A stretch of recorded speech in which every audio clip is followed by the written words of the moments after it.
நண்பர்கள் அனைவருக்கும் என்னுடைய அன்பான பணிவான வணக்கங்கள். என் பெயர் ஜான். நான் ஒரு குடிநோயாளி. எல்லாம் வல்ல இறைவனோட அருளாலையும் தோழமையில இணைந்து செயல்படுவதால் நான் பெற்றுக்கொள்ளக்கூடிய அனுபவம் நம்பிக்கையாலையும் இன்னைக்கு ஒரே ஒரு நாள் நான் குடிக்கல, தெளிவா மன நிறைவா அமைதியா வாழ என்னாலான எல்லா முயற்சிகளையும் செய்து கொண்டிருக்கின்றேன். உண்மையிலேயே இந்த ஞாயிற்றுக்கிழமை எனக்கு ஒரு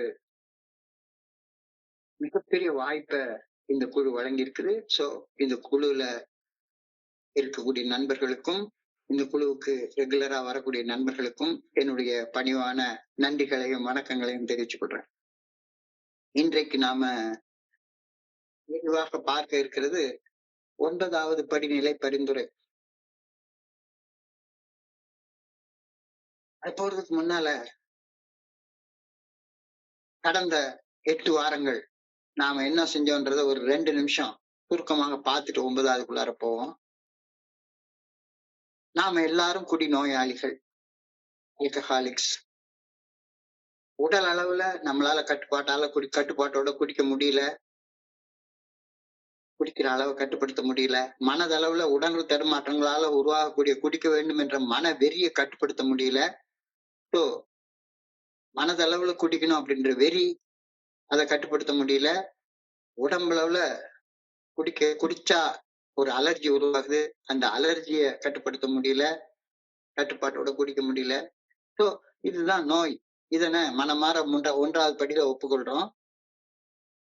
நம்மை விட வலிமை பொருந்திய ஒரு சக்தியின் இருத்தல் குறித்த உண்மையை சந்தேகத்துக்கு இடமில்லாமல் ஏற்றுக்கொள்வதால் இனிமேல வாழ போற நாட்களை மன தெளிவோட நிதானமாக வாழ்வோம் அப்படின்ற மன தெளிவு நிலைக்கு வர்ற நம்பிக்கையை வந்தடைகிறது 2வது படிநிலை பரிந்துரை. அதை பத்தியும் விரிவாக நம்ம பார்த்தோம். நம்மை விட உயர்ந்த சக்தி நம்மள மனத்தெளிவு நிலைக்கு மீட்டு வரும்னா, அந்த உயர்ந்த சக்தி காட்டுற பாதையில நம்ம பயணிக்க தீர்மானம் பண்ணணும். அந்த உறுதியான தீர்மானத்தை 3வது படியில எடுத்தோம். அதை குறிச்சும் நாம விரிவாக பார்த்தோம். இந்த முதல் 3 வழிமுறைகளும் ப்ரிப்பரேட்டரி ஸ்டெப்ஸ் அப்படின்னு சொல்லி சொல்றாங்க. இந்த ப்ரிப்பரேட்டரி ஸ்டெப்ஸ் உடைய எண்ட் நம்மள செயல் வழிமுறைகளுக்கு, ஆக்ஷன் ஸ்டெப்ஸுக்கு கொண்டு போகுது. தயாரிப்பு நிறைவு நம்மை செயல் வழிமுறைகளுக்கு இட்டு செல்கின்றது. செய்ய வேண்டிய செயல்கள் 3 செயல்கள் மட்டும்தான்.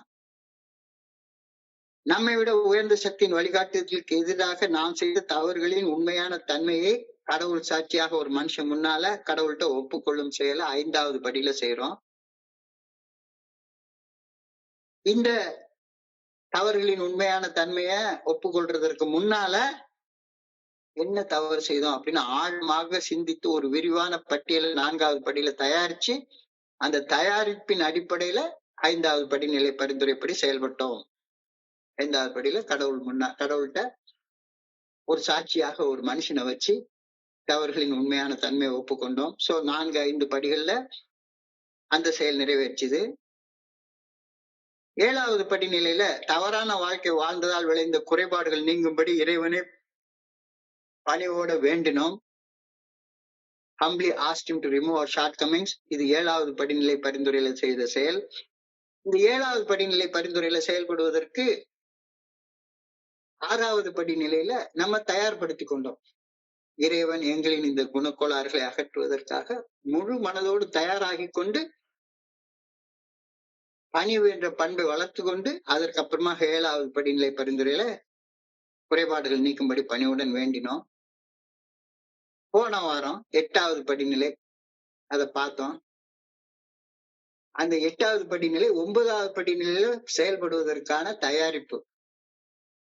அந்த தயாரிப்பின் நிறைவுதான் இப்போ நம்மள 9வது படிநிலைக்கு ஏத்தி விட்டுருக்குது. 9வது படிநிலையில எவரையும் பாதிக்காத வகைகளில் நம்முடைய செயல்கள்ல நேரடி திருத்தங்களை கொண்டு வந்தோம். யாரையுமே பாதிக்காத வகையில நாம செயல்படும் விதத்துல திருத்தங்கள் கொண்டு வந்தோம்.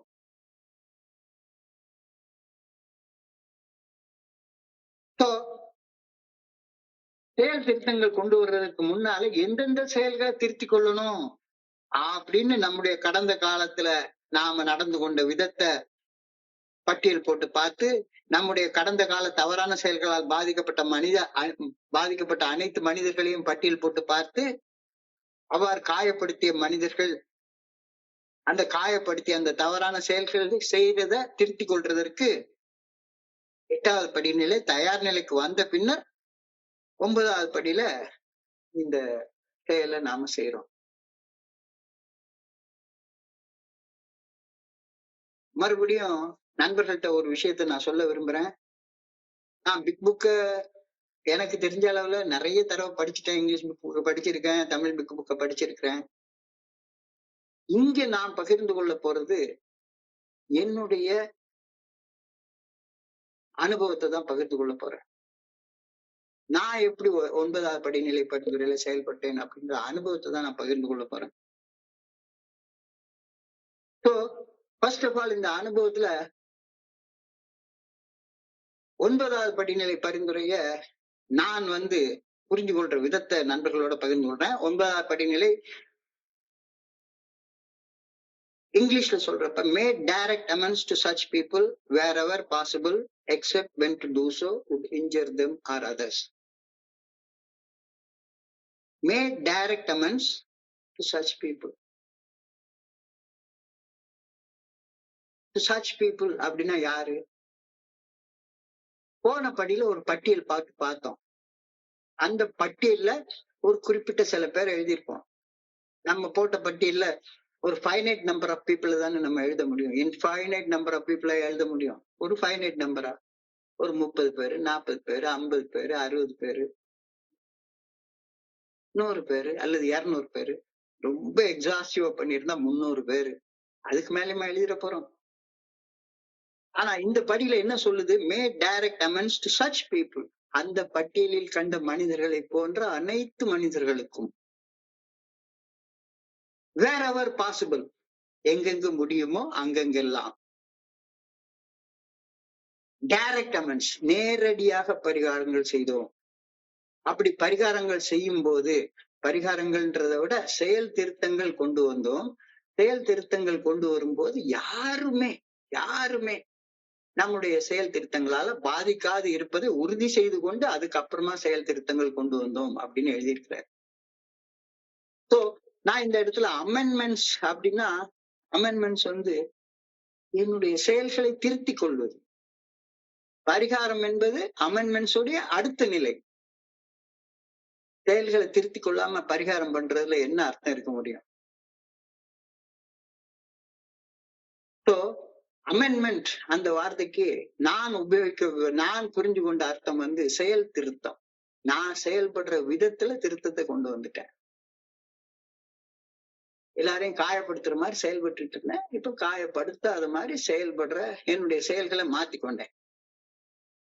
எப்படி காயப்படுத்தினன்றத போன படியில ஒரு பட்டியல் போட்டு பார்த்து அதுக்கு ஒரு ஃப்ரேம் ஆஃப் ரெஃபரன்ஸ், ஒரு குறிப்பு எடுத்துக்கொண்டேன். அந்த குறிப்பை எடுத்துக்கொண்டு என்னுடைய எந்தெந்த வகையான செயல்பாடுகளை திருத்திக் கொள்ள வேண்டும் அப்படின்ற குறிப்பை எடுத்துக்கொண்டு அந்த செயல்களை திருத்திக் கொள்றேன். ஸோ இந்த படிநிலை பரிந்துரையை நான் தமிழ்ல புரிஞ்சு கொண்ட விதம், என்னுடைய ஸ்பான்சர்ட்ட நான் புரிந்து கொண்ட விதம், நாம் பட்டியலிட்ட மனிதர்களை போன்ற அனைத்து மனிதர்களிடமும், அதாவது 8வது படியில ஒரு பட்டியலை தயார் பண்ணியிருக்கோம். அந்த பட்டியல கண்ட மனிதர்களை போன்ற அனைத்து மனிதர்களிடமும் made direct amends to such people wherever possible, எங்கெங்க முடியுமோ எல்லா இடத்துலயும், வேர் எவர் பாசிபிள், எங்கெங்கு முடியுமோ அங்கெங்கெல்லாம் நாம் செயல்படும் வகையில் நேரடியான செயல் திருத்தங்களை கொண்டு வந்தோம். அந்த மனிதர்களையோ அல்லது மற்ற எவரையோ அல்லது என்னையோ காயப்படுத்தாத வண்ணம் செயல்பட ஆரம்பித்தோம் அப்படின்னு இந்த படிநிலை பரிந்துரை சொல்லுது.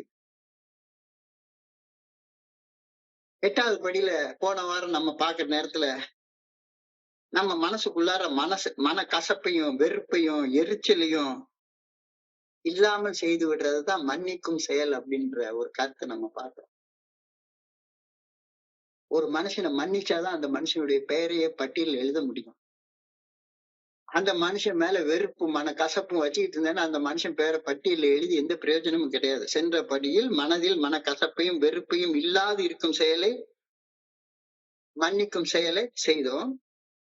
அதன் பின்னர் நம் வாழ்வை கடந்து செல்லும் மனிதர்கள் எவரையுமே காயப்படுத்தாத வண்ணம் மனசுல வெறுப்போ மனக்கசப்போ இல்லாம எங்கெங்கு முடியுமோ அங்கெங்கெல்லாம் செயல்பட ஆரம்பிக்கிறது 9வது படியில நம்முடைய பணியாக அமைகின்றது அப்படின்னு என்னுடைய ஸ்பான்சர் எனக்கு சொல்லி கொடுத்தாரு.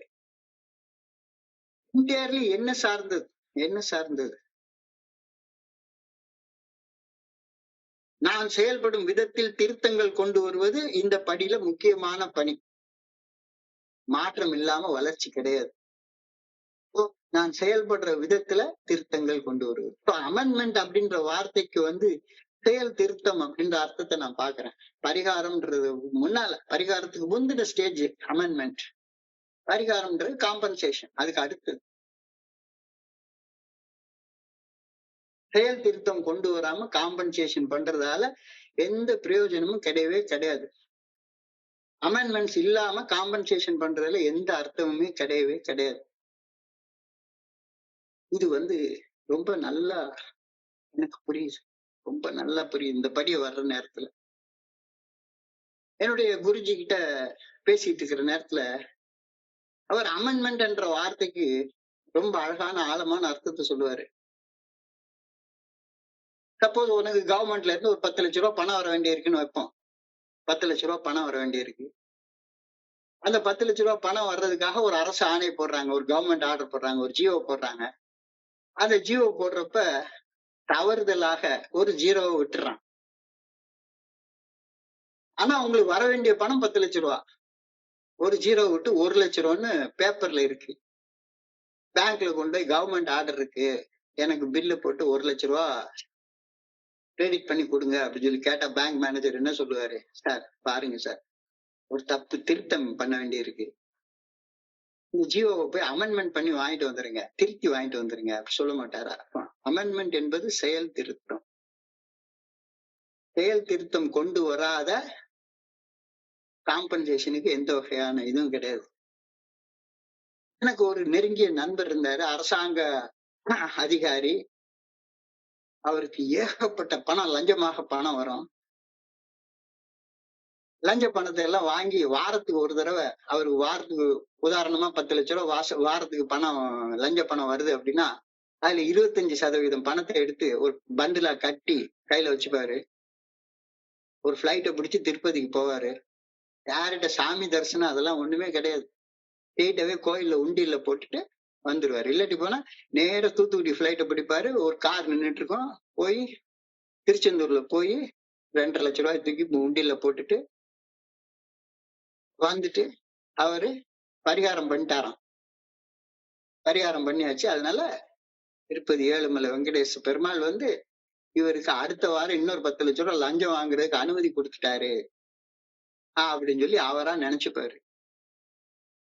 எந்த செயலுக்காக நான் மன்னிப்பு கேட்கிறேனோ அந்த செயல் செய்யறது நிறுத்தாம அந்த செயலுக்கு நான் பரிகாரம் செய்ய முடியுமா? எந்த செயல் செய்யறதுக்காக நான் மன்னிப்பு கேட்க போறேன்?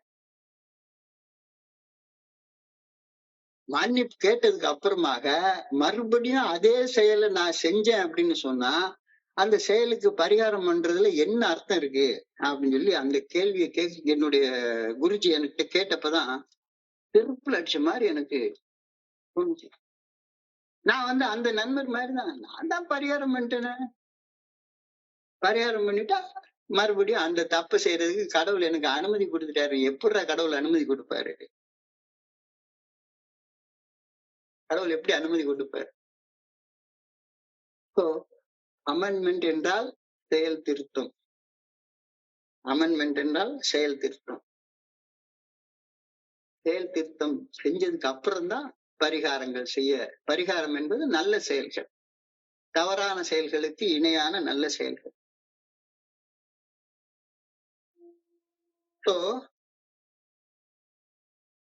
இத செய்யணும், நல்ல செயல் செய்யணும், தப்பான செயல் செய்யறது நிறுத்தணும் அப்படின்ற நினைப்பு மனசுக்குள்ளார வந்த உடனே தற்பெருமையாக தற்புகழ்ச்சியாக என்னை பத்தி மட்டுமே பேசிட்டு இருக்கிற காரியத்தெல்லாம் விடணும், என் செயல்படும் விதத்துல மாற்றத்தை கொண்டு வரணும், நான் வளர்ச்சி அடையணும் அப்படின்னு நினைக்கிற உடனேயே எனக்கு அதனோட இணைஞ்சு ஒரு வலியும் வேதனையும் வந்துடும். என்னடா இது? இந்த இடத்துல வந்தா அனானிமஸா இருக்கணுமாமா. அனானிமஸ் தான் ஆன்மீக அடித்தளம்ன்றாங்க. வாய மூடிட்டு ஒரு மூலையில உட்கார்ந்து வெறுமனே நல்ல செயல் மட்டுமே செஞ்சுட்டு இருக்கணும். நம்ம யாருன்னு இந்த ஊருக்கே தெரிய வேண்டாமா? இந்த நண்பர் பாபு அவர்கள், "ஜேபி சார், வாங்க சார். உங்க குரலை கேட்டு ரொம்ப நாள் ஆச்சு சார். ஒரு வாரம் ஆனாலும் ரொம்ப நாள் ஆன மாரி ஒரு ஃபீலிங் இருக்குன்ன உடனே மண்டைக்குள்ளார ஒரு கர்வம் ஏறுது பாருங்க. இந்த கர்வத்த வச்சுக்கிட்டு நான் ஏஐல வளர்ச்சி அடைஞ்சுட்டேன் அப்படின்னா என்ன அர்த்தம்? அவர் மேலும் சொல்ல மாட்டாரா? சொல்ல மாட்டாரா? சொல்ல மாட்டாரான்னு மனசு கிடந்து ஏங்குது. ஆனா, பெரிய இதாட்டம் நான் ஆன்மீக விழிப்புணர்வை நோக்கி பயணிச்சிட்டு இருக்கேன்னு பேச்சு வேற. உலகத்திலேயே ரொம்ப பெஸ்ட் மியூசிக் என்னன்னு கேட்டா ஏஆர் ரஹ்மானா, இசை ஞானி இளையராஜாவா? கிடையவே கிடையாது. என் சொந்த குரல் தான். நான் பேசணும், எல்லாரும் கேட்டுட்டே இருக்கணும். இன்னும் அந்த அளவு கூட மாற்றம் அடையாத ஒரு மனுஷன் நான் வாழ்ந்து கொண்டிருக்கிற நேரத்துல, மாற்றத்த பத்தி இவங்க சொன்னாங்க அப்படின்னு சொன்னா, உள்ளுக்குள்ளார வலிக்குது. உள்ளுக்குள்ளார வலிக்குது. அது இயற்கை.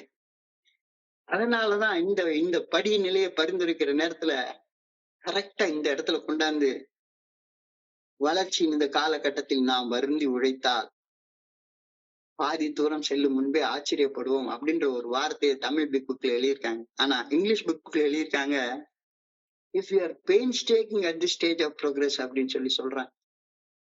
எனவே வளர்ச்சியின் இந்த காலகட்டத்தில் இயல்பாக உருவாகும் வலிகளை சகித்துக் கொண்டு கடவுள் என் வாழ்க்கையில மாற்றங்களை நிகழ்த்த நான் அனுமதித்தால் ஆச்சரியப்படும் அளவு பலன்களை பெறுவோம் அப்படின்னு 12 வாக்குறுதிகள் அள்ளி அள்ளி அள்ளி அள்ளி இந்த 9 அதாவது ஏஏ ப்ராமிசஸ் கிடையாது. இந்த ப்ராமிசஸ் பேரே 9 ஸ்டெப் ப்ராமிசஸ் தான் சொல்லுவாங்க.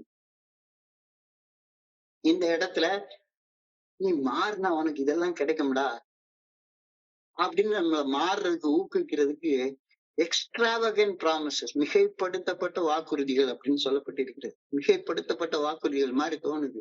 இல்ல, இந்த 9 ஸ்டெப்பை மட்டும் ஒழுங்காக புரிந்து கொண்டு என்னுடைய வாழ்க்கையில செயல் திட்டங்களை நான் கொண்டு வந்தேன் அப்படின்னு சொன்னா இந்த வாக்குறுதிகள் நிறைவேறும். அப்ப நமக்கு தீங்கிழைத்தவர்களை மன்னித்து விட்டு நாம் ஏற்படுத்திய காயங்களுக்கு மனம் வருந்தி மன்னிப்பு கேட்பதையும் தாண்டி செயல் செய்யுமாறு இந்த வழிமுறை பரிந்துரைக்கின்றது. நாம் ஏற்படுத்திய சேதத்தை நம்முடைய செயல் திருத்தங்களால் மட்டுமே சரி செய்ய முடியும். வேற எப்படி சரி செய்ய முடியும்? நான் செயல்படுற விதத்துல குடிச்சு குடிச்சு கூத்தடிச்சு நான் காயத்தை ஏற்படுத்தணும். குடிக்காம இருந்தா மட்டும்தானே, அந்த செயல் திருத்தத்தால மட்டும்தானே நான் அந்த காயத்துக்கு பரிகாரத்தை பண்ண முடியும். வெறுமனே குடிச்சால மட்டுமா? கோபத்தால எத்தனை வார்த்தைகள், எவ்வளவு கெட்ட வார்த்தைகள், அடுத்தவங்க மனசை புண்படுற மாதிரி எவ்வளவு வார்த்தைகள், எவ்வளவு பெரிய பெரிய விஷயங்கள் நான் செஞ்சிருக்கேன். நான் குடிக்கல, வேற எந்த செயல் திருத்தமும் கொண்டு வர வேண்டிய தேவை இல்லை அப்படின்னு சொன்னேன்னா மறுபடியும் அந்த வலி நிறைந்த வாழ்க்கையில தானே தொடர்ந்து வாழ்ந்து கொண்டே இருப்பேன் அப்படின்ற கருத்தையே தோழமை நம்ம கிட்ட கேக்குது. நாம் ஏற்படுத்திய சேதங்களை நம்முடைய செயல் திருத்தங்களால் மட்டுமே சரி செய்ய முடியும். அப்ப என்னுடைய குருஜி கிட்ட இருந்து நான் கத்துக்கிட்டது, நம்முடைய தவறுகளுக்கு பரிகாரம் செய்வது 4 நிலைகள்ல நிகழ முடியும். 4 நிலைகள்ல நிகழ முடியும். அந்த முதல் நிலைய போன வாரத்திலே பார்த்தோம், மன்னித்தல். மன்னித்தல். நமக்கு தீமை செய்ததாக நினைத்து கொண்டிருக்கிற எல்லாரையுமே நம்ம மன்னிச்சிடுறது. முதல் நிலை மன்னித்தல். மனசுல யார் மேலேயும் வெறுப்போ மனக்கசப்போ இல்லாது இருக்கிற நிலைதான் மன்னித்தல். மனசுல ரிசன்மெண்டே இருக்கக்கூடாது. 4வது படியில ஆரம்பிச்சு இந்த 9வது படி நிலை வரைக்கும் வர்ற நேரத்துல ரிசன்மெண்ட் ஃபுல்லா இல்லாம பண்ணிவிடுறது. வாழ்க்கையில கசப்பு இல்ல, வெறுப்பு இல்ல, எரிச்சல் இல்ல, கோபம் இல்ல, பகை இல்ல, எதுவுமே இல்ல. முதல் நிலை மன்னித்தல். அப்ப இந்த 9வது படி நிலை பரிந்துரையில செயல்படுறப்ப முதல் நிலை மன்னித்தல். அது 8வது படியிலேயே நம்ம ஆரம்பிச்சிட்டோம். 2ஆம் நிலை நான் செய்த தவறுகளுக்கு மனம் வருந்தி மன்னிப்பு கேட்க தயாராகுதல். இப்போ முதல் நிலை மன்னித்தல், இரண்டாவது நிலை மன்னிப்பு கேட்க தயாராகுதல். மன்னிப்பு கேட்க தயாரானதுக்கு அப்புறமாக மூன்றாவது நிலை, நாம் எந்த செயலுக்காக மனம் வருந்தி மன்னிப்பு கேட்டோமோ அந்த செயலை இனி நான் செய்ய மாட்டேன் என்ற மன உறுதியை உருவாக்கி கொள்வது. செயல் திருத்தம் கொண்டு வருது. ஒரு செயலுக்காக மன்னிப்பு கேட்டுட்டேன், அடுத்தவனை மன்னிச்சுட்டேன், நான் செய்த ஒரு செயலுக்காக மன்னிப்பு கேட்டுட்டேன். மன்னிப்பு கேட்ட செயலை திரும்ப திரும்ப செஞ்சுக்கிட்டே இருந்தா இன்னையா மன்னிப்பு? அந்த மன்னிப்புக்கு என்ன அர்த்தம் இருக்க முடியும்? மூன்றாம் நிலை, நான் எந்த செயலுக்காக மன்னிப்பு கேட்டனோ அந்த செயலை இனி செய்ய மாட்டேன் என்ற உறுதியான மனசை உள்ள உருவாக்கி கொள்றது. மன உறுதியை உருவாக்கி கொள்றது. இது மூன்றாம் நிலை. நான்காம் நிலையில தான் பரிகாரம், காம்பன்சேஷன். நான்காம் நிலை, காயம் ஏற்படுத்திய தீய செயலுக்கு ஈடாக ஒரு நல்ல செயல் செய்து காயம் ஏற்படுத்திய மனிதர் மனதில் உள்ள காயத்தின் நினைவினை நீங்க செய்தல். இது என்னுடைய குருஜி எனக்கு சொல்லி கொடுத்த பாடம். இது என்னுடைய குருஜி எனக்கு சொல்லி கொடுத்த பாடம். 9வது படி நிலையில செயல்படுவது 4 நிலைகள்ல செயல்படணும். ஒண்ணு மன்னித்தல், 2வது மன்னிப்பு கேட்க தயாராகுதல், 3வது எந்த செயலுக்காக மன்னிப்பு கேட்டனோ அந்த செயல் செய்யாதிருக்க செயல் திருத்தத்தை கொண்டு வருதல், 4ஆம் நிலை காயம் ஏற்படுத்திய அந்த தீய செயலுக்காக அந்த தீய செயலுக்கு ஈடாக என்ன நல்ல செயல் செஞ்சா அந்த காயம் அந்த மனுஷனுடைய மனசுல இருந்து நீங்குமோ அந்த காயத்தின் நினைவினை நீங்க செய்தல். இது ரொம்ப ஒரு ஆழமான சிந்தனை, ரொம்ப ஆழமான சிந்தனை. இத ஒரு பிராக்டிக்கல் எக்ஸாமினேஷன்ல சொன்னாதான் புரியும்.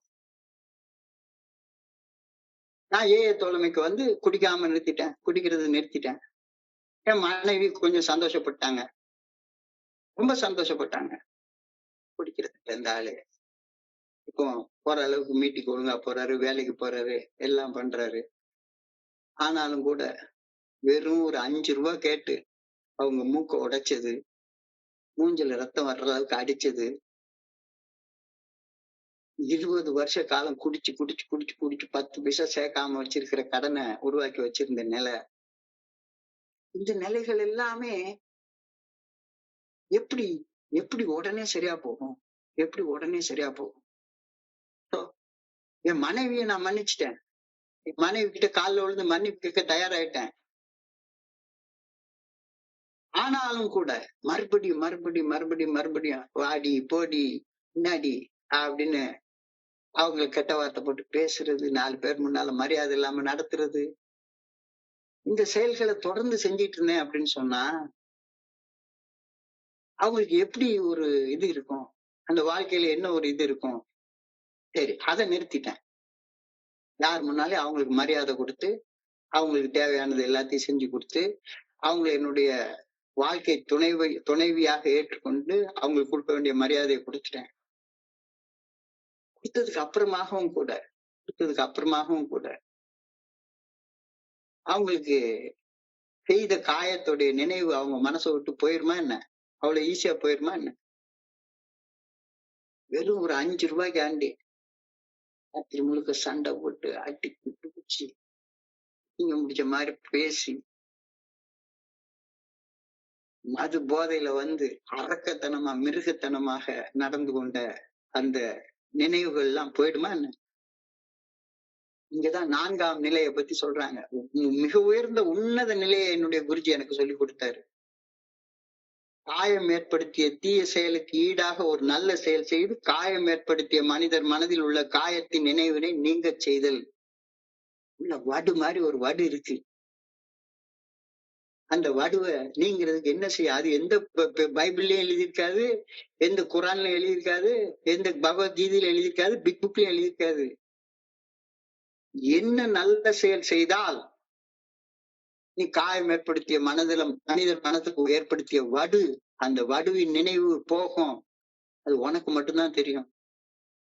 அது எந்த ஸ்பான்சர் சொல்லி எல்லாம் தர முடியாது. பரிகாரம் செய்யுன்னு தான் சொல்லுவாரு. ஜெனரலா சொல்லுவாரு. காயம் ஏற்படுத்திய தீய செயலுக்கு ஈடாக ஒரு நல்ல செயல் செய்து, காயம் ஏற்படுத்திய மனிதர் மனதில் உள்ள காயத்தின் நினைவினை நீங்கச் செய்தல். என் மனைவி வந்து குடிச்சு கிட்டத்தட்ட 2 வருஷம் ஆச்சுது. குடிச்ச காலத்துல எப்படி நான் வந்து 1:30 மணிக்கு வீட்டுக்கு வருவேனோ, அதே மாரி தான் ஏஎம் மீட்டிங் போனதுக்கு அப்புறமா 1:30 மணிக்கு தான் வீட்டுக்கு வருவேன். வீட்டுக்கு வந்து இங்க 8:30 மணிக்கு மீட்டிங் முடிஞ்ச உடனே அந்த மீட்டிங், இந்த மீட்டிங், அத பண்ணணும், இத பண்ணணும்னு டீ கடையில நின்னு டீயா குடிச்சுப்புட்டு நண்பர்களோட பேசிட்டு நின்னுட்டு, ராத்திரி 12:30 மணி, 1 மணிக்கு வீட்டுக்கு வந்து சமைச்சு வச்சிருக்கிற சாப்பாடு ஒண்ணு அப்படியே தான் இருக்கும். என்ன போதை இல்லாம வந்திருக்கேன். போதை இல்லாம வந்திருக்கேன். அதனால கொஞ்சம் சந்தோஷப்படுவாங்க. அப்பதான் என்னுடைய குருஜி சொன்னாரு, அவங்க அவங்க சிரிக்கக்கூடிய கலகலன்னு சிரிக்கக்கூடிய நிலைக்கு வரணும். நீ குடிச்சிட்டு போதை இருக்கிற நேரத்துலயும் வீட்டுல என்ன நிலைமை பொங்குறதுக்கு அரிசி இல்லைன்னா கூட ஏதோ போதையில கெக்கன்னு சிரிச்சிட்டு இருப்ப. இப்பவும் அதே நிலைமையில வீட்டுல என்ன கடன் இருந்தாலும் பரவாயில்ல, என் நண்பர்களோட ஜோக் அடிச்சு ஒம்பாட்டு சிரிச்சிட்டு இருப்ப. அவனுக்கு சேவை செய்யறேன், இவனுக்கு சேவை செய்யறேன்னு இருப்பிய. வீட்டுல உன் மனைவி சிரிக்க வச்சு பாத்திருக்கியாடா? அதை செய்யாம நீ என்ன பெரிய பொல்லாத ஆன்மீக விழிப்புணர்வை நோக்கி முன்னேற நீ போற? வேற என்ன சேவை யாருக்கு பண்ண போற? உன் மனைவி முகத்துல இருந்து ஜென்யூனான ஒரு நிறைவு தெரியணும். அதை பண்ணிருக்கியா அப்படின்னு சொல்லி என்கிட்ட கேட்டாரு. என்ன செய்யலாம், என்ன செய்யலாம்? இப்ப நான் இந்த நிகழ்வை நிறைய நண்பர்களுக்கு இங்க கேட்கிற நண்பர்களுக்கு தெரிஞ்சிருக்கும். ஆனாலும் தெரியாத நண்பர்களுக்காக என்னுடைய குருஜி எனக்கு சொல்லி கொடுத்த அந்த பாடத்தை, காயம் ஏற்படுத்திய தீய செயலுக்கு ஈடாக ஒரு நல்ல செயல் செய்து, காயம் ஏற்படுத்திய மனதில் உள்ள காயத்தின் நினைவினை நீங்க செய்தல். அதுதான் இந்த டைரக்ட் அமெண்ட்ஸ். Direct amends. 2 வருஷம் கழிச்சு என்னுடைய மனைவி ஏதோ வேலைக்கு போறாங்க வர்றாங்க. மிச்சபடி ஒண்ணும் ஜென்யூனான வகையில சந்தோஷம்லாம் படல. அப்போ என்னுடைய மனைவி ஒரு காலேஜ்ல ப்ரொஃபஸரா வேலை பார்த்துட்டு இருந்தாங்க. அந்த காலேஜ்ல உள்ள ப்ரொஃபஸர் அவங்க கூட இருந்த ஒரு கொலீக் வந்து ஒரு நாளைக்கு எங்க வீட்டுக்கு வந்திருந்தாங்க. 2 பேர் உட்கார்ந்து ஹால்ல உட்கார்ந்து பேசிட்டு இருக்காங்க. நான் பெட்ரூம்ல உட்கார்ந்து அவங்க பேசுறது என்னன்னு கேக்குது. என்னுடைய மனைவியோட கொலீக் சொல்றாங்க, பச்சையப்பா காலேஜ்ல ஒரு ப்ரொஃபஸர்ட்ட பிஹெச்டி கைடுக்காக ஒரு வேகன்சி வருது. நீங்க அவரை போய் பண்ணுனீங்கன்னா ஒரு 2 வருஷம் 3 வருஷத்துக்குள்ளார பிஹெச்டி முடிச்சிடலாம். ஏற்கனவே நீங்க ஹெச்ஓடியா தான் இருக்கீங்க. உங்களுக்கு ஹெச்ஓடி சேலரியும் போட்டுரும். டாக்டரேட் டிகிரி கிடைச்சா நல்லா இருக்கும் அப்படின்னு சொல்லி சொன்னாங்க. அப்பதான் எனக்கு ஒரு நினைப்பு தோணுச்சுது. காயம் ஏற்படுத்திய தீய செயலுக்கு ஈடாக ஒரு நல்ல செயல் செய்து, காயம் ஏற்படுத்திய மனிதர் மனதில் உள்ள காயத்தின் நினைவினை நீங்க செய்தல். நம்முடைய குருஜி சொன்னாரே, இதை செஞ்சு பார்க்கலாமே அப்படின்னு தோணுச்சுது. உண்மையிலேங்க அடுத்த நாள் காலையில நான் போனேன். என் மனைவியை கூப்பிடல. நேரா அந்த பச்சையப்பா காலேஜுக்கு போய் பச்சையப்பா காலேஜ் கெமிஸ்ட்ரி ப்ரொஃபஸர் போய் பார்த்து, சார் உங்ககிட்ட ஒரு பிஜி ஸ்காலருக்கான கைடன்ஸ் கொடுக்கறதுக்கான ஒரு வேகன்சி இருக்குன்னு சொல்லி கேள்விப்பட்டேன். யாருக்கு அப்படின்னு சொல்லி கேட்டாரு. என்னுடைய மனைவிக்கு அப்படின்னு. உங்களுடைய மனைவிக்கு வேணா அவங்கள கூட்டு வராம இங்க நீங்க சரின்னு சொல்லுங்க சார். எங்க மனைவிக்காக சேர்ந்து நான் எல்லா வேலையும் நான் செய்யறேன். அவங்க செய்வாங்க. அவங்க அவங்க உங்க கூட வந்து செய்வாங்க. நாளைக்கு அடுத்த நாள் கூட்டிட்டு வந்தாங்க. கூட்டிட்டு வந்ததுல பச்சையப்பா காலேஜ்ல அந்த பிஹெச்டி என்ரோல்மெண்ட் ஃபார்ம் ஃபில்அப் பண்ண ஆரம்பிச்சு, அந்த என்ரோல்மெண்ட் ஃபார்ம் எடுத்து பீச்ல இருக்கிற மெட்ராஸ் யூனிவர்சிட்டியில கொண்டு கொடுக்குற வேலையில ஆரம்பிச்சு, ஒரு தீசிஸ் டைட்டில் செலக்ட் பண்ணி, ரிசர்ச் பண்ணி, அவங்க வந்து கேன்சருக்கும் ஹெச்ஐவி நோய்க்கும் மருந்து கண்டுபிடிக்கிற ஒரு ரிசர்ச் ஒண்ணு பண்ணாங்க. இது எல்லாரும் பண்ற மாதிரி சாதாரணமா இன்னைக்கு எக்ஸ்டர்னல் ரெஜிஸ்ட்ரேஷன் சாதாரணமா பண்ணலாம்.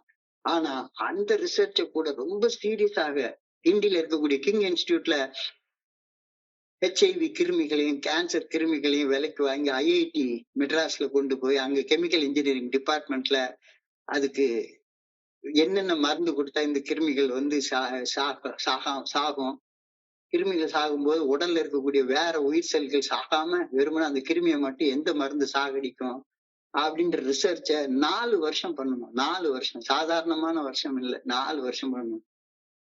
உள்ள என் மனைவி வந்து ஒன்னொன்னு சொல்லுவாங்க, நான் செஞ்சுட்டே இருப்பேன். செஞ்சுட்டே இருப்பேன் செஞ்சுட்டே இருப்பேன். 4 வருஷம் முடிச்சதுக்கு அப்புறமாக அவங்களுக்கு வைவாவசி வந்தது.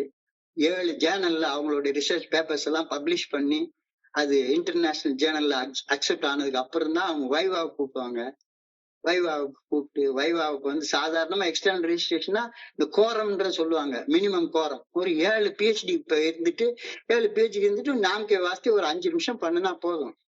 ஆனா நான் ஒரு கல்யாண பத்திரிக்கை அடிக்கிற மாதிரி அடிச்சேன். என் மனைவியுடைய மனசுல சந்தோஷம் வரணும்னா இன்னைக்கு என்னுடைய மனைவி பிஹெச்டி வைவா கொடுக்க போறாங்க, எல்லாரும் வாங்கன்னு ஒரு 250 பிஹெச்டிய பச்சையப்பா காலேஜ்ல இருக்கக்கூடிய ஒரு ஆடிட்டோரியத்துல கேதர் பண்ணி எல்லாருக்கும் முன்னால சாதாரணமா 10 நிமிஷத்துல நடக்கக்கூடிய வைவாவை கிட்டத்தட்ட 3 மணி நேரம் நடந்தது.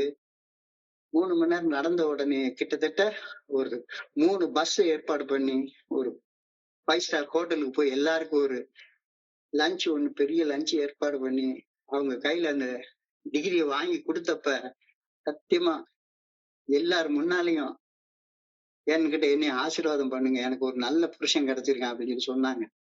இந்த குடிகாரனை பார்த்து 5 ரூபாய்க்காக அவங்க மூக்க உடைச்சு ரத்தம் வர வச்சு அந்த குடிகார நாயை பார்த்து எனக்கு ஒரு நல்ல புருஷன் கிடைச்சிருக்கான், என்னை ஆசீர்வாதம் பண்ணுங்க. இதுக்கு பேர் தான் 9வது ஸ்டெப். காயம் ஏற்படுத்திய தீய செயலுக்கு ஈடாக ஒரு நல்ல செயல் செய்து, அப்ப இந்த நல்ல செயல் செய்யறப்ப தீய செயல் செய்யறதை நிறுத்தி இருக்கணும். இன்னமும் உட்கார்ந்து ராத்திரி உட்கார்ந்து போன் பிக்சரை நோண்டிக்கிட்டே இருந்துட்டு நான் நல்ல செயல் செய்யறேன் எப்படிடா நல்ல செயல் செய்வ? காயம் ஏற்படுத்திய தீய செயலுக்கு ஈடாக ஒரு நல்ல செயல் செய்து காயம் ஏற்படுத்திய மனிதர் மனதில் உள்ள காயத்தின் நினைவினை நீங்க செய்தல். இதுதான்டா 9வது ஸ்டெப் அப்படின்னு என்னுடைய குருஜி எனக்கு சொல்லி கொடுத்தது இப்பவும் என் காதுல அப்படி ஒலிக்குது, ரீங்காரமிட்டு ஒலிக்குது. இது அவ்வளவு சுலபமா செஞ்சிட முடியாது, ஒரு நாள்ல செஞ்சிட முடியாது. நான் எங்க அம்மா இறந்து போனப்ப ஒரு பொணமா நான் படுத்து கிடந்திருந்த அந்த நினைவு, எங்க அப்பா எல்லாம் கிட்டத்தட்ட 12 13 வருஷங்கள் என்கிட்ட பேசவே இல்லை. எங்க அப்பா பேசவே இல்லை. எங்க அம்மா ஒரு தடவை தான் சாக போறாங்க, இன்னொரு தடவை செத்து போய் அவங்களுக்கு குடிச்சு அவங்களுக்கு படுக்க போறது கிடையாது. அந்த நினைப்பு போல என்னுடைய அப்பாவும் பேச மாட்டாங்க, என்னுடைய மூத்த தங்கச்சி என் கூட கிட்டத்தட்ட ரொம்ப நாள் பேச மாட்டா. எங்க அப்பாவுக்கு அதே மாதிரி அவங்க பின்னால போய் அவங்கள பேச வைக்கிறதுக்கு 12 வருஷம் ஆச்சு. எனக்கு ஏல ஒரு சில மனிதர்கள் சொன்னாங்க, வேலையை நீ செய்யி, வீட்டுல உன் வேலையை கடவுள் செய்வாரு. எனக்கு அந்த கூற்று மேல நம்பிக்கை இல்லை. வேலையை செய்யறதுக்கு 1000 பேர் இருக்காங்க, நானும் இருக்கேன், நானும் செய்ய வேண்டியதுதான். ஆனா என் வேலைய, என் மனைவிக்கு நான் செய்ய வேண்டிய வேலைய என்ன தவிர வேற யார் செய்வா? என்னுடைய அப்பாவுக்கு நான் செய்ய வேண்டிய அந்த பரிகாரத்தை யார் செய்வா? என் தங்கச்சிக்கு செய்ய வேண்டிய பரிகாரத்தை யார் செய்வா? என் வேலைக்கு செய்ய வேண்டிய பரிகாரத்தை யார் செய்வா? நான் தானே செய்யணும். அமெண்ட்ஸ் என்பது செயல் திருத்தம் மட்டுமல்ல, செயல் திருத்தத்தையும் தாண்டி காயம் ஏற்படுத்திய தீய செயலுக்கு ஈடாக ஒரு நல்ல செயல் செய்து அந்த காயம் ஏற்படுத்திய மனிதர்கள் மனதில் உள்ள காயத்தின் வடு நினைவு நீங்கும்படி செய்தல். ரொம்ப முக்கியமான ஒரு படிங்க, ரொம்ப முக்கியமான படி. நானும் கச்சேரிக்கு போனேன், தேங்காமடி கச்சேரி பண்ற மாதிரி வாயிலா கச்சேரி போய் வாங்கிட்டு ஏதோ சம்பாரிச்சேன், பொழுத ஓட்டுனேன் அப்படிலாம் இல்ல. கௌரவம் படத்துல சொல்லுவான், பாரிஸ்டர் ரஜினிகாந்த், தன்னிலை தாழாமையும் அந்நிலை தாழ்ந்துட்டால் உயிர் வாழாமையும். எனக்கு வந்து என் நிலை எவ்வளவு தாழ்ந்து போயிருந்தது, ஆனாலும் கழுத செத்த பணம் மாதிரி உயிரோட வாழ்ந்துட்டு இருந்தேன். இங்கே வந்து அதே செத்த பணம் மாதிரி வாழ்றதா? இல்ல. செயல் திருத்தங்கள் கொண்டு வருவது, செயல் திருத்தங்களை தாண்டி பரிகார நற்செயல்கள் செய்வது. அப்ப செயல் திருத்தங்கள் என்பது தீய செயல்கள் செய்வதை நிறுத்துவது, நல்ல செயல்கள் செய்வதை ஆரம்பிப்பது. என்னுடைய அப்பாவுக்கு அது மாதிரிதான் கிட்டத்தட்ட 12 வருஷம் ஆச்சு. என்னுடைய மனைவி சொன்ன மாதிரி என்னுடைய அப்பா கடைசியில சாக போறப்ப எனக்காக காத்திருந்து அவங்க கடைசி மூச்சை விட்டாங்க. அவங்க மனசுல ஒரு நிறைவு இருந்தது என்னால பார்க்க முடியும். என்னுடைய தங்கச்சி அவ பேசவே இல்ல. அவ காயம் ஏற்படுத்தின செயல்கள். அது எப்படி அவள சிரிக்க வைக்கலாம்? அவளை என் கூட பேச வைக்கலாம்? அதுக்கும் கிட்டத்தட்ட 12 வருஷம் ஆச்சுது.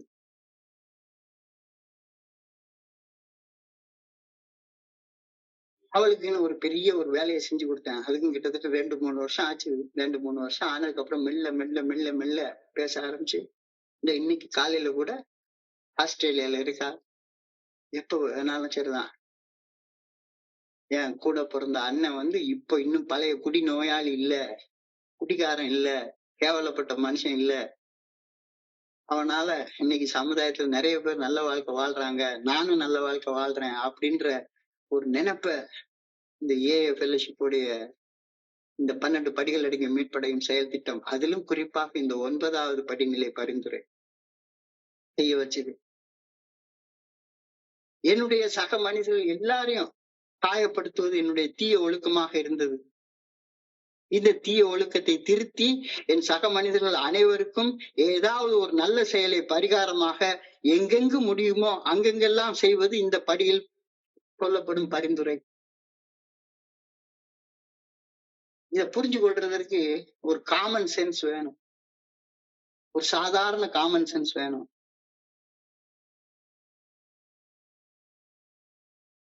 அதாவது இந்த ஒரு நண்பர் என்கிட்ட வந்தாரு. ஒரு கிட்டத்தட்ட ஒரு 3 வருஷத்துக்கு முன்னால வந்தாரு. சார், எனக்கு நீங்க ஸ்பான்சர் பண்ணணும்னு கேட்டாரு.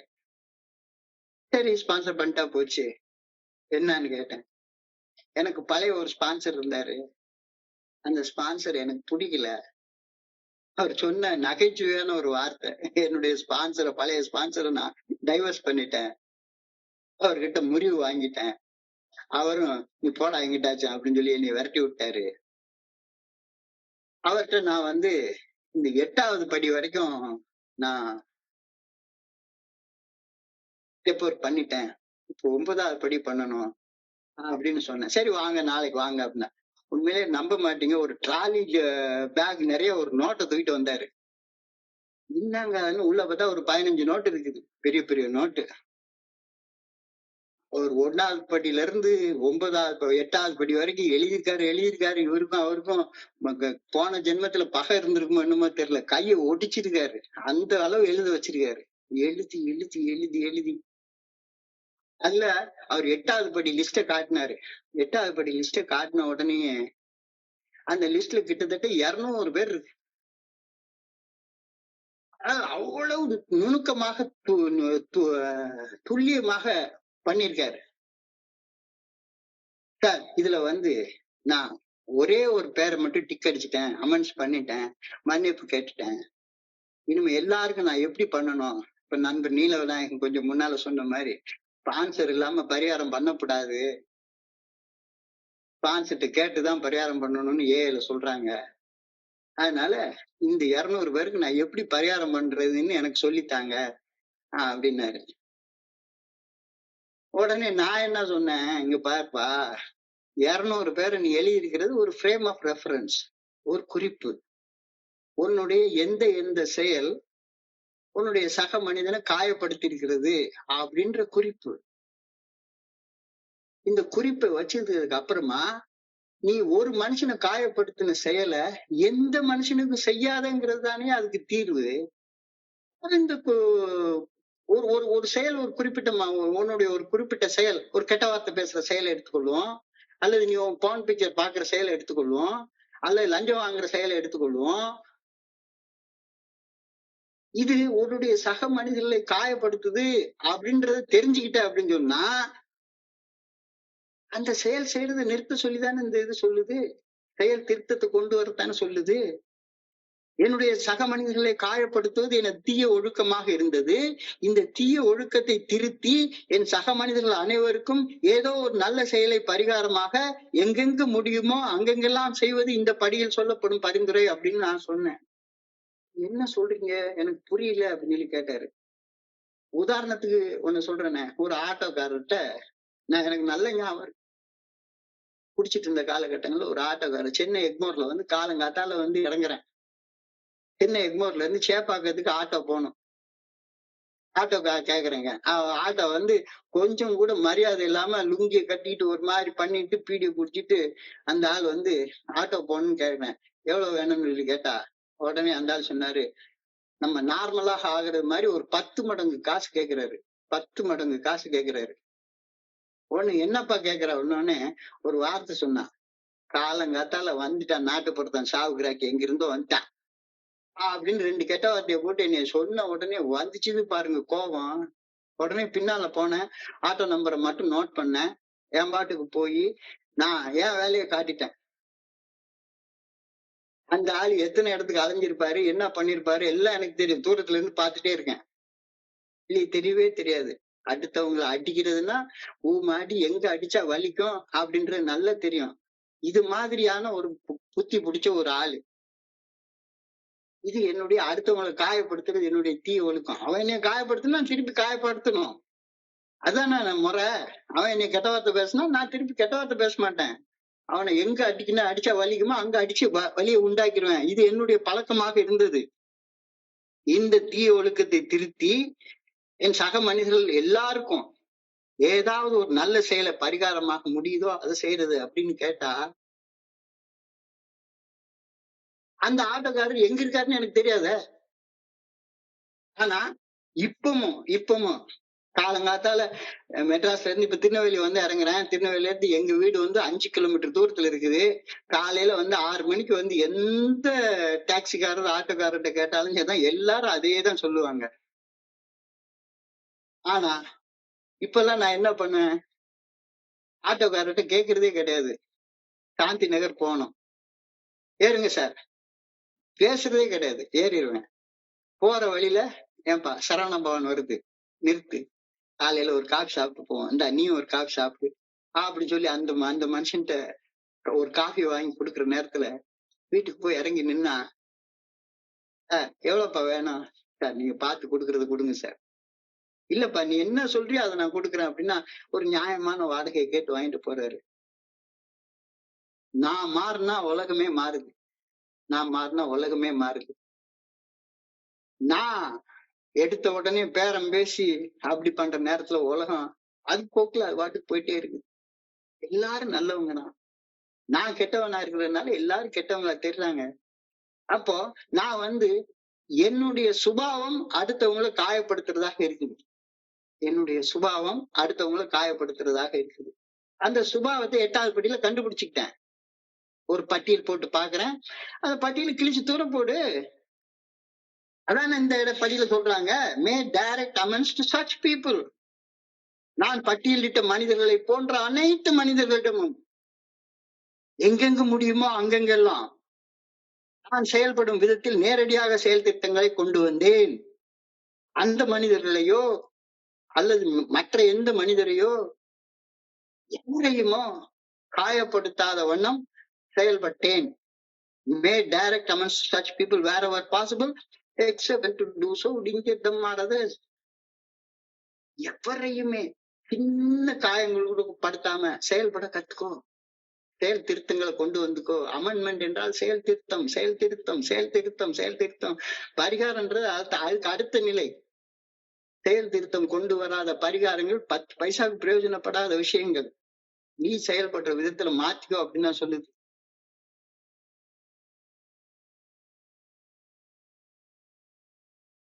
என் சக மனிதர்களை காயப்படுத்துவது என்னுடைய தீய ஒழுக்கமாக இருந்தது. அந்த தீய ஒழுக்கத்தை திருத்தி என் சக மனிதர்கள் அனைவருக்கும் ஏதாவது ஒரு நல்ல செயலை பரிகாரமாக எங்கெங்கெல்லாம் முடியுமோ அங்கெங்கெல்லாம் செய்வது இந்த படியில் சொல்லப்படும் பரிந்துரை. இனி நாம் வாழப்போகும் வாழ்நாட்களை இனி நான் வாழப்போகும் நாட்களை வாழ்ந்த நாட்களுக்கு பரிகாரமாக வாழ்வது இந்த படியில நான் செய்ய வேண்டிய வேலை. இனிமேல இருந்து நீ ஒரு வகையான மனுஷனாக வாழ்ந்த, இப்போ அமெண்டட் பர்சனாலிட்டி, ஒரு அமெண்டட் பர்சனாலிட்டியா நீ வாழ போற. அப்ப இந்த படி வந்து எவ்வளவு முக்கியமான படி. அதனாலதான் இந்த படியில அவ்வளவு பெரிய ப்ராமிசஸ் சொல்லி வச்சிருக்கிறாங்க.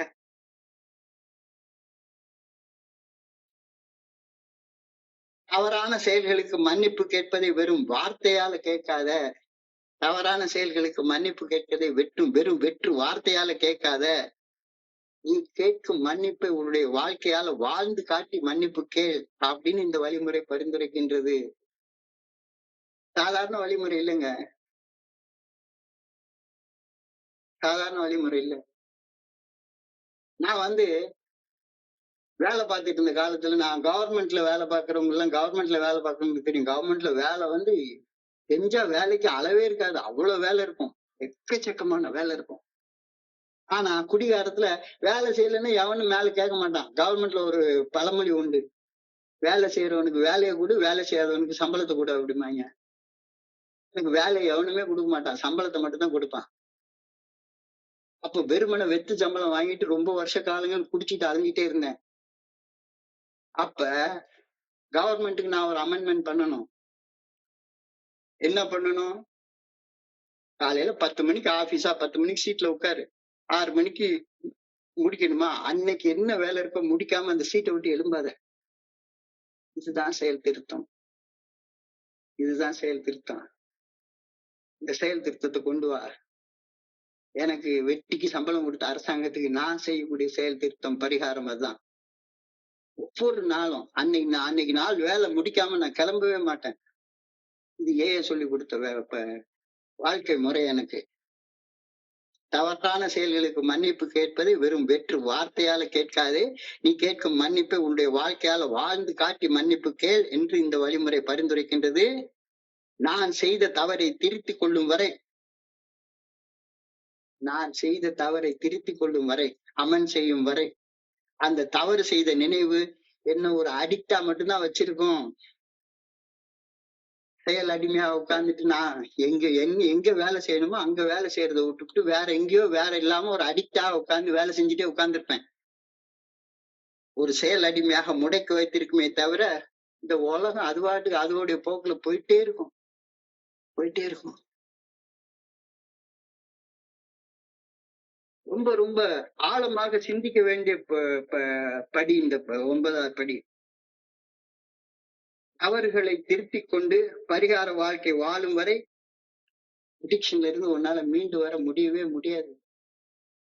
மறுபடியும் ஒரு அடிக்டாக பேசின பேச்சையே பேசிக்கிட்டு அதே மீட்டிங்ல உட்கார்ந்து அரைச்சமாவே அரைச்சுக்கிட்டு என்ன செய்யணும்? 1000 வேலை இங்க கிடக்குது. 1000 வேலை கிடக்குது. பொண்டாட்டி கமெண்ட் பண்ண வேண்டி இருக்கு, பெத்த புள்ளை கமெண்ட் பண்ண வேண்டி இருக்கு. உண்மையிலேயே என் பையன் எல்லாம் வர்றப்ப உண்மையிலேயே 7th ஸ்டாண்டர்ட் படிச்சுட்டு இருந்தான். 7th ஸ்டாண்டர்ட்ல ஒரு 40,000 ரேங்க் எடுப்பான். சாதாரணமா ஆல்பா மெட்ரிகுலேஷன் ஸ்கூல்னு ஒரு இதுல இருந்தான். அப்போ என் பையனுடைய படிப்பை நான் பார்க்கல.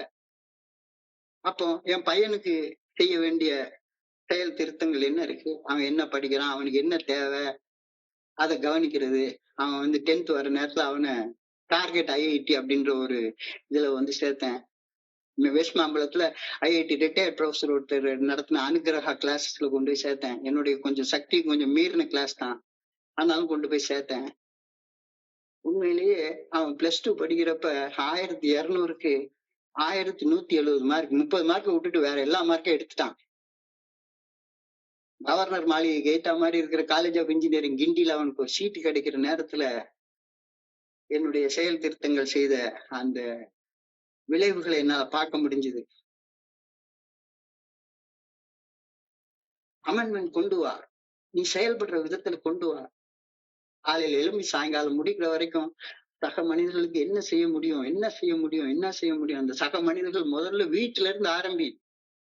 பொண்டாட்டி, புள்ள, அப்பா, அம்மா, உனக்கு எவ்வளவோ உயிரை கொடுக்கறதுக்கு இருந்த நண்பர்கள், வேலை கொடுத்தவன், கூட வேலை செய்யறவங்க, எல்லார்கிட்டையும் நீ பழகிற விதத்துல, பேசுற விதத்துல செயல் மாற்றங்களை கொண்டு வா.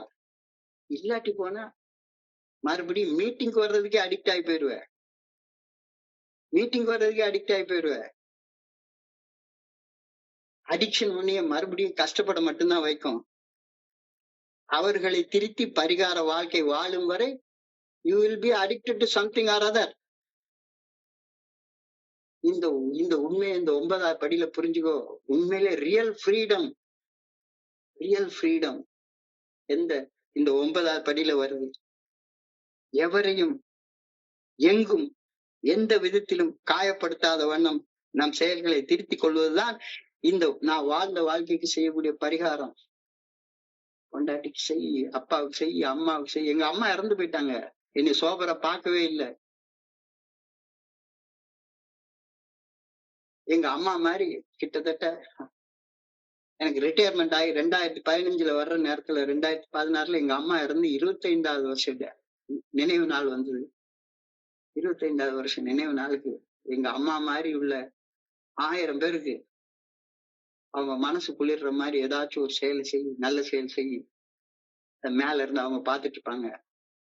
கிட்டத்தட்ட என்னுடைய பென்ஷன் பணத்துல இருந்து 6 லட்ச ரூபாய் பணத்தை எடுத்து நான் செலவு பண்ணது யாருக்கும் தெரியாது. இப்ப இது உங்களுக்கு ஒரு ஒரு உதாரணத்துக்காக நான் சொல்றேன். இல்லாட்டி பணம் இதை நான் சொல்றது கூட கிடையாது. அனானிமஸாக செய்யும். ஏன் ஏன் தவறுகளை திருத்தி பரிகார வாழ்க்கை வாழும் வரை உன்னுடைய அடிக்ஷன் இருந்து போகவே போகாது. எவரையும் எங்கும் எந்த விதத்திலும் காயப்படுத்தாத வண்ணம் நாம் செயல்களை திருத்திக் கொள்வதுவே. ஆனா இந்த வாழ்க்கை வாழ்றது எவ்வளவு கஷ்டம், அழிக்கும்ல. அதனாலதான் இந்த இடத்துல அழகா அந்த ப்ராமிசஸ போட்டிருக்காங்க. If we are painstaking about this phase of our development, we will be amazed before we are halfway through. வளர்ச்சி இந்த காலகட்டத்தில் இயல்பாக உருவாகக்கூடிய வழிகளை சகித்து கொண்டு தவறான செயல்கள் செய்வதை நிறுத்தி நல்ல செயல்கள் செய்ய ஆரம்பிச்சேன்னா, ஏன்னா நல்ல செயல் செய்ய வலிக்கும். ஏன்னா நம்மள மாதிரி குடிநோயாளிக்கு நல்ல செயல் செய்யறது வலிக்கும். கெட்ட செயல் செய்தே பழக்கப்பட்டு ஊர் ஊரா சுத்தி சுத்தி லோடன்னு பேசி பேசி அப்படியே பழக்கப்பட்ட நமக்கு நல்ல செயல் செய்யணும்னா வலிக்கும். அதனாலதான் இந்த 9வது படியில இந்த இடத்துல அந்த ப்ராமிஸ போட்டுக்கிறாங்க. இங்கிலீஷ் புக்ல 83 பேஜ், தமிழ் புக்ல 126 பக்கம். If we are painstaking about this stage of progress, we will be amazed before we are halfway through. We are going to know a new freedom and new happiness. We are going to know a new freedom and new happiness. நீ மட்டும் இந்த அவர்களை செஞ்சு பாரு. என்னுடைய மனைவி உண்மையிலேயே கிட்டத்தட்ட நான் சோபராக இருந்து ஒரு 6-7 வருஷம் ஆனதுக்கு அப்புறமாக அந்த அவ்வளவு பெரிய மன்றத்துல எல்லார் முன்னாலையும் என்னை ஆசீர்வாதம் பண்ணுங்க அப்படின்னு சொல்லி அவங்க கேட்டப்ப எனக்கு இது நாம் ஒரு புதிய விடுதலையும் ஒரு புதிய சுதந்திரத்தையும் ஒரு புதிய ஆனந்தத்தையும் அறிய இருக்கின்றோம். அதான் ஃபர்ஸ்ட் ப்ராமிஸ். நீ உன்னுடைய தவறான தீய செயல்களை திருத்திக் கொண்டு நல்ல செயல்களை செய்ய ஆரம்பிச்சேன்னா நீ ஒரு புதிய விடுதலையும் ஒரு புதிய சுதந்திரத்தையும் ஒரு புதிய ஆனந்தத்தையும் அறிய இருக்கின்றாய். வாக்குறுதி 1. வாக்குறுதி 2. We will not regret for the past nor wish to shut the door on it. கடந்த காலம் குறித்து நாம் வருத்தப்பட மாட்டோம், அவற்றின் நினைவுகளை மூடி மறைக்க நினைக்க மாட்டோம். வாக்குறுதி எண் 2. கடந்த காலம் குறித்து நாம் வருத்தப்பட மாட்டோம், அவற்றின் நினைவுகளை மூடி மறைக்க நினைக்க மாட்டோம். We will comprehend the word serenity and we will know peace. மனச்சலனமின்றி உள்ள சமநிலையுடன் வாழும் வாழ்க்கை முறையை அறிந்து கொள்வோம். வாக்குறுதி எண் 3. மன அமைதியை உணர்ந்து கொள்வோம். வாக்குறுதி எண் 4. No matter how far down the scale we have gone, we will see how our experience can benefit others. எவ்வளவு மோசமான நிலையில நடந்திருக்கிறேன் நானு. எங்க அம்மா செத்து போன அன்னைக்கு போன மாதிரி படுத்து கிடந்திருக்கிறேன்னா எவ்வளவு ஆழமான அடிமட்டங்களை நான் தொட்டிருந்தாலும் கூட அந்த அனுபவங்கள் நம்மை அடுத்தவர்களுக்கு எப்படி நன்மை தருவதாக இருக்க முடியும் என்பதை உள்ளுணர்வால் அறிந்து கொள்வோம், உணர்ந்து கொள்வோம். இது ஒரு promise. The feeling of uselessness and self-pity will disappear. நாம் பயனற்றவர்கள் அல்லது கழிவிறக்க உணர்வு கொண்டு வாழ்பவர்கள் அந்த வாழ்க்கை முறை நம்ம விட்டு போயிடும். எப்ப அமெண்ட்மெண்ட் ஆரம்பிச்சு பரிகாரம் பண்ணா மட்டும்தான். அப்ப அமெண்ட்மெண்ட் ஆரம்பிக்கிறது பரிகாரம் பண்றது எக்ஸ்கியூஸ் மீ மன்னிச்சிடு அதுல இல்ல. மன்னித்தல், மன்னிப்பு கேட்க தயாராகுதல், எந்த செயலுக்காக மன்னிப்பு கேட்டனோ அந்த செயல் செய்யறதுல இருந்து விலகி இருத்தல், அந்த தீய செயல் செய்யறது அடுத்தவன் மனசுல ஒரு வடு மாதிரி ஒரு நினைவை உண்டாக்கி இருக்கும்ல, அந்த நினைவை நீக்க அதற்கு விட பெரிய ஒரு நல்ல செயலை செய்யறது. நாம் பயனற்றவர்கள் என்று கழிவிறக்க உணர்வு அப்பதான் போகும். தன்னல காரியங்களில் ஆர்வம் குறைந்து பிறர் நல காரியங்களில் ஆர்வம் அதிகரிக்கும். வாக்குறுதி எண் 7, வாக்குறுதி எண் 8, தன்னல நாட்டங்கள் மறைந்து போயிடும். Selfishness will disappear. இப்ப இந்த காலகட்டத்துல நண்பர்களுக்காக நான் என்ன செய்ய முடியும்? நான் என்ன செய்ய முடியும்? இதெல்லாம் எங்க? முதல்ல பொண்டாட்டிட்ட ஆரம்பிச்சு, அப்பாட்ட ஆரம்பிச்சு, அம்மாட்ட ஆரம்பிச்சு, சகோதரிகள் சகோதரர்கள்ட்ட ஆரம்பிச்சு, வேலை பார்க்கிற இடத்துல ஆரம்பிச்சு, எல்லாம் பண்ணி முடிச்சிட்டு, இப்ப இங்க வர நேரத்துல நல்ல நாட்டங்கள் மறைந்து போகும். வாழ்க்கை குறித்த சுபாவங்களும் மனப்பான்மையும் மாறிவிடும். Our whole attitude, outlook upon life will change. Fear of people and economic insecurity will leave us. மனிதர்களை குறித்த பயம், பொருளாதார பாதுகாப்பு குறித்த பயம், இது எல்லாமே எப்ப போகும்? 9வது ஸ்டெப் பரிந்துரைப்படி நீ செயல்பட்டா மட்டும்தான் போகும். இல்லாட்டி போனா போகவே போகாது, போகவே போகாது. கம்புல ஓட்டுனது கழுவு போகவே போகாது, போகவே போகாது. மனிதர்கள் குறித்த பயம், பொருளாதார பாதுகாப்பு குறித்த பயம் உன்னை விட்டு போயிடும்.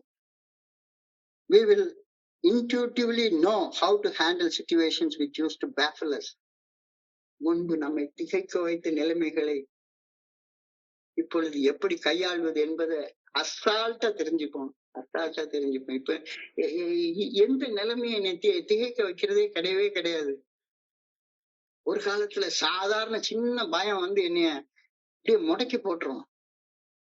முன்பு நம்மை திகைக்க வைத்த சூழ்நிலைகளை எப்படி கையாள்வது என்பதை உள்ளுணர்வால் அறிந்து கொள்வோம். எல்லாத்தையும் விட முக்கியமான கடைசி promise. We will suddenly realize that God is doing for us what we could not do for ourselves. நமக்கு நாமே செய்து கொள்ள முடியாதவற்றை இறையருள் பேராற்றல் நமக்காக செய்கின்றது என்ற உண்மையை திடீரென உணர்ந்து கொள்வோம். மேற்சொன்னவை நமக்கு ஆச்சரியமூட்டும் வாக்குறுதிகள். எக்ஸ்ட்ராவகன்ட் ப்ராமிசஸ் அப்படிதான் தெரியுது. அவற்றை பெற்றுக் கொள்வதற்கு மேலும் காலம் தாழ்த்தல் ஆகாது என்ற உணர்வு நம்மில் இயல்பாகவே உருவாகும். அப்பதான் இந்த ஸ்டெப் இருக்குன்னா என்ன எவ்வளவு பெரிய தங்க சுரங்கம்டா. இங்க வந்து உக்காந்துட்டு காலங்காத்தால எடுத்து செல்போனை தூக்கி காதுல மாட்டிக்கிட்டு ராத்திரி வரைக்கும் கேட்டுட்டே இருக்கே, என்னைக்கு நீ செயல்பட போற? மேற்சொன்னவை நமக்கு ஆச்சரியமூட்டும் வாக்குறுதிகள். அவற்றை பெற்றுக்கொள்வதற்கு எங்க வேலை செய்யணும்? மீட்டிங்ல வேலை செஞ்சுட்டு உட்கார்ந்து இருக்கணும். வீட்டுல பொண்டாட்டிட்ட செய்யி, பிள்ளைக்கு செய்ய, அப்பாவுக்கு செய்ய, அம்மாவுக்கு செய்ய. இல்ல கண் காணாம எத்தனையோ ஆட்டக்காரங்க, எத்தனையோ வியாபாரிகள், எத்தனையோ பேர்கிட்ட என்னென்ன மாதிரியான பேச்சுக்கள், கண் காணாத மனிதர்கள் எல்லாருக்கும் நீ செயல்படுற விதத்துல மாற்றத்தை கொண்டு வா. மேற்சொன்னவை நமக்கு ஆச்சரியமூட்டும் வாக்குறுதிகள். அவற்றை பெற்றுக்கொள்வதற்கு மேலும் காலம் தாழ்த்தலாகாது என்ற உணர்வு நம்மில் இயல்பாகவே உருவாகும். ஆரம்பத்தில் வெகு தூரமாக இருப்பதாக தோன்றிய வாக்குறுதிகள் செய்ய செய்ய செய்ய செய்ய கொஞ்சம் கொஞ்சமா பக்கத்துல வர ஆரம்பிச்சிடும். நம்பிக்கை இன்மையிலிருந்து நம்பிக்கையை நோக்கி நீ உள்ள நடக்க ஆரம்பிச்சிருவ. எவ்வளவு பெரிய வாக்குறுதிகளை நமக்கு கொடுத்திருக்கிறாங்க.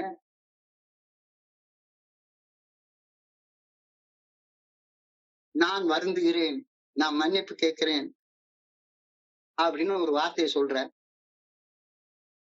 நான் வருந்துகிறேன் என்று மன்னிப்பு கேட்ட பின்னர் பிறரை வருத்தம் அடைய வைத்த அந்த செயலை செய்வதிலிருந்து இன்னும் விலகி வாழ்றியா? கொஞ்ச நேரம் யோசிச்சு பாரு. எத்தனை மன்னிப்பு கேட்ப? இப்ப சப்போஸ் இந்த ஒரு மீட்டிங் வர்றேன். மீட்டிங் வந்து என் பொண்டாட்டி என்னைய கோபம் மூட்டுற மாதிரி பயங்கரமா பேசிட்டா. எனக்கு பயங்கரமா கோபம் வந்துருச்சுது. பல்லார்னு ஒரு அறை அரைஞ்சிட்டேன். நான் செஞ்சது தப்பு, தவறு திருத்திக்கிறேன், தவறுக்காக மன்னிப்பு கேட்கிறேன் அப்படின்னு ஒரு மீட்டிங்ல போன உடனே எல்லாரும் என்ன நினைப்பாங்க? ஆகா, பெரிய மனுஷன் தவறுக்கு மன்னிப்பு எல்லாம் கேட்கறான், மனம் வருந்துறான் அப்படின்னு நினைப்பாங்க. அடுத்த வாரம் அதே மாதிரி மீட்டிங் வந்து என்னுடைய மனைவி என்னைய கோபமுட்டுற மாதிரி ஒரு வார்த்தை பேசினாங்க. எல்லாரும் ஒரு அறை அரைஞ்சிட்டேன் அப்படின்னு ஒண்ணு.